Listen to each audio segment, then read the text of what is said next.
Ya, dan kenapa? oke. Nah, jadi kalau dari aku ya teman-teman, laporan keuangan yang aku bakal pakai itu cash flow.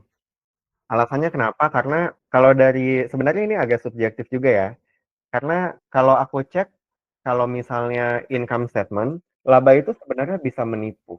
Alasannya kenapa? Karena perusahaan, karena banyak metode accounting yang bisa digunakan perusahaan untuk memanipulasi labanya. Mungkin kalian nanti, kalian tahu ada kasus Enron, ya kan? Itu pas tahun 2002 kemarin, dulu, itu kan ya laba itu bisa menipu gitu kan. Nah, lalu kalau di Agri, cash is the king. Jadi kan dia memberikan gambaran kepada kita tentang kemampuan perusahaan untuk satu tadi memenuhi kewajiban jangka pendek. Contohnya misalnya dia bayar utang atau enggak dia beli aset atau dia bagi dividen ya kan. Nah, lalu laporan atas kas itu dia fokus pada liquidity and solvability. Likuiditas itu kira-kira perusahaan ini aset-asetnya dia cukup mudah nggak untuk dicairkan. Dia mudah nggak bayar utangnya dan solvability-nya. Kayak gitu. Dan laporan cash flow itu dia menjadi early warning sign kalau misalnya ada masalah keuangan. Karena perusahaan itu bisa untung ya teman-teman di laporan laba ruginya, tapi dia nggak ada cash. Nah itu Ya, bahaya tuh, ya kan?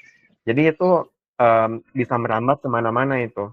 Dan finally laporan arus kas itu dia cocok untuk berbagai jenis perusahaan. Contohnya startup. Startup dia laba ruginya nggak ada gitu kan. Maksudnya masih minus gitu kan. Ya, ya, oke kita cek laporan arus kasnya, lalu perusahaan yang udah mapan, cashnya banyak, mau dibagi jadi dividen berapa persen, lalu bisa juga capital intensive industry, kayak gitu. Kenapa bukan yang lain ya? Tadi laba rugi itu bisa dimanipulasi, lalu kalau neraca itu dia itu kayak menggambarkan posisi keuangan perusahaan di tanggal tertentu gitu.